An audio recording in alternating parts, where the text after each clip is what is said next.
Hey guys, Perry here, back with another Occult Crescent guide. Today's video is going to be all about the random, or not so random, treasure spawns on the Occult Crescent, and what information you can use to help you start up progress towards the hefty Horns of Plenty achievements that were included with the content. I'll also talk a little bit about the loot tables from the Overworld chests, and what you can expect to get from them. This video won't cover the persistent pots or the Happy Bunny chests. I plan to cover those in their own separate video. With all that said, let's dive in.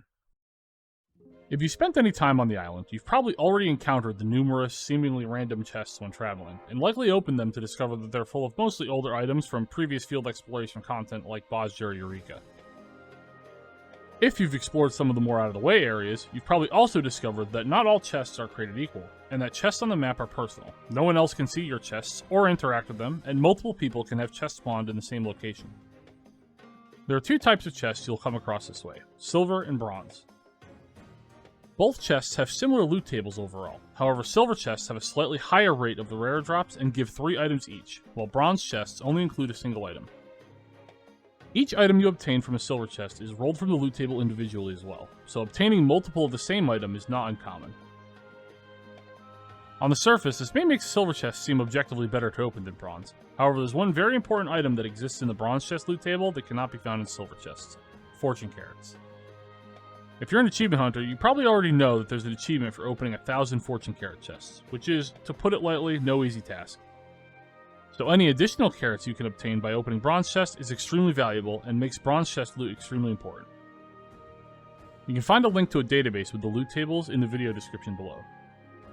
Now that we know what our potential spoils are, let's talk about where we can find these chests. Despite the random appearances, the chests actually have very fixed spawn locations. Here is a map of the zone with every known chest location marked. From my own experimentation, in almost 1,000 chests collected, I've never had a chest spawn outside of these locations, so I'm reasonably confident that this community source map covers all possible spawn points. In total, there are 60 locations where bronze chests can spawn and 8 locations for silver chests. You can find a link to this map, as well as the other related images, in a link in the video description. With the spawn locations mapped, now I'll explain the rules for chest spawning and what the best way to go about collecting them is. At level 10, the Phantom Freelancer job obtains the skill Treasure Sight, which, when used, will tell you how many chests you currently have spawned across the entire island. This skill is extremely helpful in determining when it's time to go treasure hunting or when it's better to generate some more chests before doing so.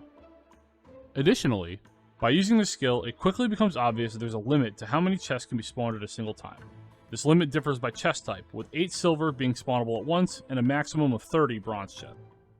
As I mentioned earlier, there are 60 total locations for bronze chests to spawn, and 8 spots for silver. Since the maximum number of silver chests is also 8, eventually every spawn will be filled if you max out your chests. For bronze though, only half the spots will have one. Additionally, when a new chest is generated, one of the remaining open spawn points is chosen at random, which means that unfortunately the bronze spawns are too unpredictable to leave any spawn locations unchecked.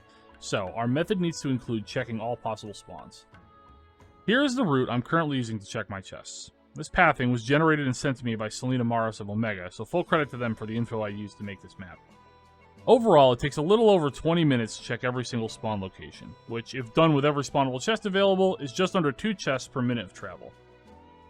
I experimented with several alternate routes from multiple sources, even omitting certain out-of-the-way chest spawns. However, all of those were either less efficient or didn't make enough of a difference to be worth missing certain chest spawns.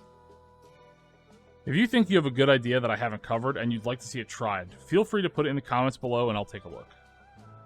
In the end, the overall route you take should be something you're comfortable with and easy for you to remember. If your movement is efficient, there likely won't be any major differences in time if you're visiting every spawn.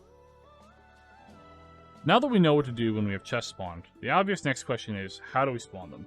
So, let's talk about that. The short answer to that question is, all currency generating activities on the Occult Crescent will cause chests to spawn, meaning anything that earns you silver or gold coins. If you just spend time on the Crescent and don't participate in anything, no chests will be generated. Additionally, time spent outside the Crescent also does not generate them. Here is an infographic made by the Field Ops Enjoyers Discord server that explains things in a bit more detail. Overall, there are 4 activities on the island that generate chests: Fates, Critical Encounters, the Fork Tower Blood, and killing mobs that generate gold. You can see the specific spawn rates for the chests here by activity type. For fates, it's important to note that you must achieve a silver rating or higher for a chest to spawn. Bronze rating will not generate any. When you complete a fate with a silver rating or higher, it's a 75% chance to spawn a bronze chest and a 7.5% chance for a silver chest. Additionally, these are rolled separately. It's possible to obtain a silver chest without receiving a bronze chest. CEs will guarantee a bronze chest spawn with a 10% chance for a silver chest. There's no real nuance here, it's pretty much exactly as stated. Completing the Forked Tower will also generate chests. Notably, only full completion will do so. If you do not clear Magitor, the duty doesn't have any effect on your chests. From this, you are guaranteed 2 bronze chests and 1 silver chest will spawn, with approximately a 10% chance for an additional silver chest. As a personal note to this though, based on how chests spawn in the zone, I suspect that there exists a very low percent chance for a 3rd silver to spawn on a Magitor kill. However, I don't have the data yet to back that up, so that is just a theory. Keep an eye out though.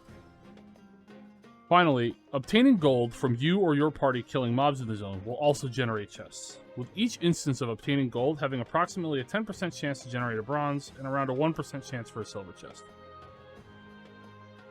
Similar to Fates, these are rolled separately and can pop a silver chest without giving a bronze. Additionally, the wording here is important, because you don't actually need to be in combat with the mobs to generate chests. Simply receiving the gold from your party while they kill mobs is enough to roll for chest generation. Related to this, chain bonuses do not have any effect on chest spawn rates, despite the increased gold. Your chance of receiving a chest is the same for killing your first mob as for your chain 50 mob. And on the opposite side of that, just killing mobs that do not generate gold or give chain bonus in a group will not spawn chests, so don't bother with those. So, with all that in mind, what's the most time-efficient way to hunt for chests? If you're an achievement hunter chasing down the 5,000 chests achievement, the best method for spawning them in will be through gold farming. High-value group gold farms can get you from 0 chests to the cap in around 20 to 30 minutes of farming. For the gold farm, I recommend the farms killing the level 28 fire mobs in the southwest corner of the map in a group.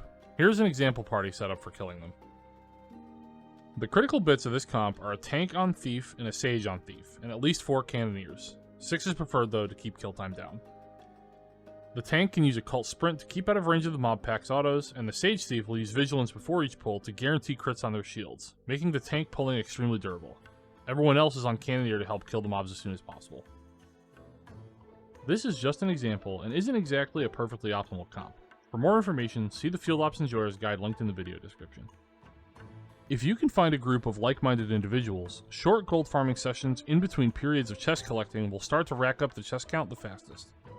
For those of you working on the Persistent Pots achievement as well, I've found that doing sessions of gold farming and chest collecting in between the pot fates to be a pretty time-efficient way to rack up achievement progress on the island overall. If you're unable to get a group for whatever reason, solo gold farming will be your next best option for spawning chests. It won't be nearly as time efficient, but doesn't need the additional people for the setup.